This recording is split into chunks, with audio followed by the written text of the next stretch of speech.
Hello students. तो आज से हम फिर 8th क्लास का मैथ स्टार्ट करने जा रहे हैं, जिसमें कि मैंने आपको एक चैप्टर पढ़ा दिया था। ठीक है, उस चैप्टर का मैं एक बार रिवीजन आपको फिर से करा दूंगा। ठीक है, क्योंकि उस चैप्टर में पूरी डिटेल्स आपको नहीं मिल पाई थी। ठीक है, तो अभी सिलेबस को आगे बढ़ाते हुए हम नेक्स्ट चैप्टर स्टार्ट कर रहे हैं। Chapter number 2 exponent. आपका चैप्टर नंबर 2 है एक्सपोनेंट। ठीक है,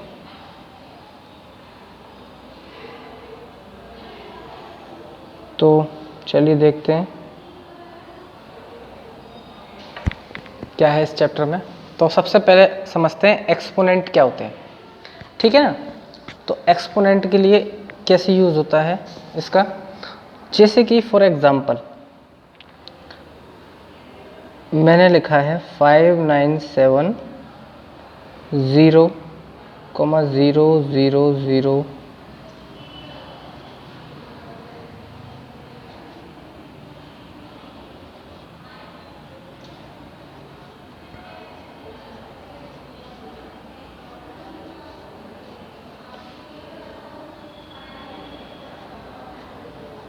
ये लिखा है मैंने। ठीक है ना, ये एक नंबर है, ये एक्चुअली आपकी जो अर्थ है उसका वेट है। ठीक है ना, अर्थ का वेट है ये। तो आप ये देख रहे हैं कि ये जो वेट आपने लिखा हुआ है केजी में यानी किलोग्राम्स में, तो इसको लिखने के लिए आपको बहुत ज़्यादा स्पेस की ज़रूरत पड़ रही है। ठीक है ना, और अगर अर्थ से रिलेटेड कोई आप कैलकुलेशन करते हैं तो उसमें बार बार इस नंबर का यूज़ आपको करना पड़ेगा, जिससे कि आपकी जो है कैलकुलेशन में भी दिक्कत आ सकती है और प्लस आपका जो स्पेस है वो भी आपको ज़्यादा लेना पड़ेगा। ठीक है ना, इसी नोटेशन को एक शॉर्ट फॉर्म में लिखने के लिए हम एक्सपोनेंट का यूज़ करते हैं। ठीक है ना, एक्सपोनेंट का यूज़ करते हैं। देखिए इसकी शॉर्ट फॉर्म जो बनेगी 597 इंटू, अब ये ज़ीरो काउंट करिए आप।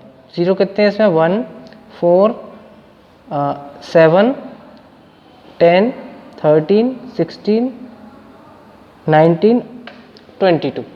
ठीक है ना, तो इसको आप सीधे लिख सकते हैं 10 की पावर 22 किलोग्राम। देखिए ये इतनी बड़ी नोटेशन को आपने इतने शॉर्ट में लिख दिया।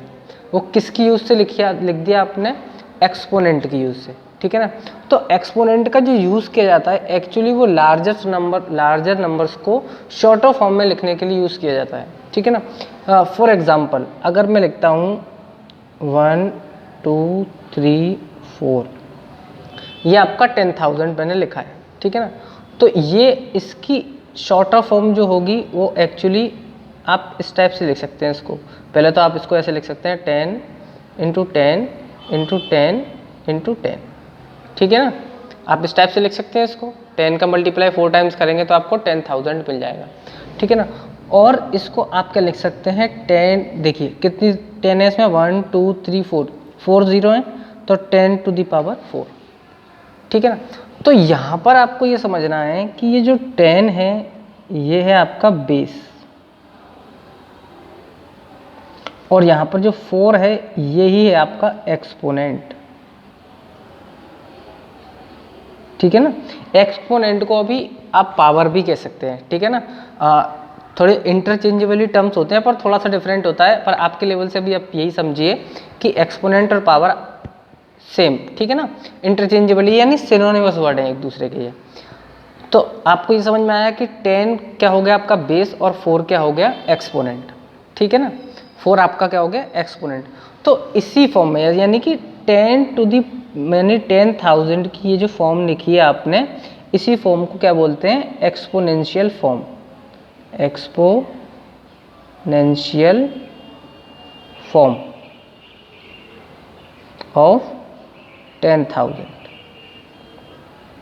ठीक है, यानी कि 10,000 बड़ी फॉर्म में लिखा होता है, आपने शॉर्टर फॉर्म में लिख दिया इसको, तो ये क्या हो गई आपकी एक्सपोनेंशियल फॉर्म हो गई। ठीक है ना, तो इस टाइप की यानी शॉर्टर नोटेशंस जो होती हैं वो आपकी एक्सपोनेंशियल फॉर्म होती हैं। इसी टाइप से ये जो आपकी होगी ये भी क्या होगी एक्सपोनेंशियल फॉर्म, ठीक है ना, of mass of the earth, ठीक है ना, ये आपकी बात है। तो एक्सपोनेंशियल का मतलब आपके समझ में आया कि एक्सपोनेंट का यूज़ हम करते हैं लार्जेस्ट नंबर्स को स्मॉलर नंबर में लिखने के लिए, ठीक है। यहाँ तक बात हो गई। अब आपकी जो अगली बात आती है वो आती है एक्सपोनेंशियल, एक्सपोनेंट्स के कुछ रूल होते हैं, जैसे लॉ ऑफ एक्सपोनेंट। तो इनकी बात करते हैं कि लॉ ऑफ एक्सपोनेंट क्या होते हैं, ठीक है ना। चलिए देखते हैं। जैसे कि मैंने यहाँ लिखा हुआ है 2 की, मैं पहले फॉर्म लिख देता हूँ, ठीक है ना। फर्स्ट है इसका आपका a⁻m इंटू a⁻n। ये आपने 7th क्लास में पढ़ा रखा होगा, मैं एक बार रिवीजन कर रहा हूँ बस आपका। एक तो आपका ये आपका लॉ है, ठीक है ना। अब इसका मीनिंग क्या है कि जैसे कि, और इसको आप एक चीज़ देख लीजिए कि ये जो है आपका, इसको बोलते कैसे हैं, इसको बोलने का जो तरीका है 10 raised to the power of 4, ये इसका बोलने का तरीका है, ठीक है ना। या फिर 4th पावर ऑफ 10, ये भी बोल सकते हैं आप, 4th पावर ऑफ 10, ठीक है। तो यहाँ पर लॉ ऑफ एक्सपोनेंट में सबसे पहला आपका रूल जो है ये लिखा हुआ है आपके सामने, यानी कि देखिए मैंने आपको क्या बताया, ए यहाँ पर क्या हो गया बेस, एम आपका एक्सपोनेंट हो गया या पावर बोल सकते हैं आप, और ए बेस हो गया, एन हो गई आपकी पावर। यानी कि अब दो चीज़ों का मल्टीप्लाई कर रहे हैं जिसमें कि आपका बेस क्या है सेम। देखिए इसमें भी बेस ए है और इसमें भी बेस ए है, तो होगा क्या, इसको सॉल्व करेंगे आप, तब आप क्या करेंगे, बेस को सिर्फ एक बार ही लिखेंगे और जो दोनों के ऊपर पावर्स आपकी लग रही है उनको आप ऐड कर देंगे, ठीक है ना। तो ये ऐड क्यों हो रहा है, तो इसको समझते हैं एग्जाम्पल से। चलिए ठीक है ना, देखिए फॉर एग्जाम्पल अगर मैंने लिया 2 की पावर 3 इंटू 2 की पावर 4, ठीक है। तो आपको ये पता है कि 2 की पावर 3 है, इसका मीनिंग क्या है कि 2 का आपको 3 टाइम्स मल्टीप्लाई करना है, ठीक है। और 2 की पावर 4 है, इसका मीनिंग क्या है कि आपको 2 का 4 टाइम्स मल्टीप्लाई करना है, तो ये आपने 4 टाइम्स मल्टीप्लाई कर दिया, ठीक है। अब आप ये देखेंगे कि ये जो लिखा हुआ था सारा इनटू में था, सारा इनटू में, ठीक है। तो आप ये देखिए कि ये 2 2 2 2 2 2, यानी इस पूरी को आप 2 टू दी पावर 7 नहीं लिख सकते, ये भी तो लिख सकते हैं आप इसको, या फिर आप इस 7 को ऐसे बोल सकते हैं कि sir 2 raise to the power 3 plus 4, यानी 7 को आप 3 प्लस 4 भी लिख सकते हैं, ठीक है ना। तो यानी अगर ऐसी कंडीशन आपके पास आती है तो आपको क्या करना है कि बेस अगर सेम है तो पावर को ऐड करके डायरेक्ट आप 2 की पावर 7 लिख देंगे, आपको ये मल्टीप्लाई वाला सेक्शन करने की ज़रूरत नहीं है, ठीक है ना, समझ में आया ना। यानी कि ये जो आपका सेक्शन है इसको आप डायरेक्ट इस फॉर्म में लिख सकते हैं, ठीक है ना। यानी कि आपको सीधे देखना है बेस अगर सेम है तो पावर को आपका कर देंगे, ऐड कर देंगे, ठीक है ना। तो आपका क्या आ जाएगा, सीधे सीधे जो वैल्यू होगी वो आ जाएगी, आपको इतना मल्टीप्लाई करने की ज़रूरत नहीं है। तो एक तो आपका जो हो गया मेथड, ठीक है।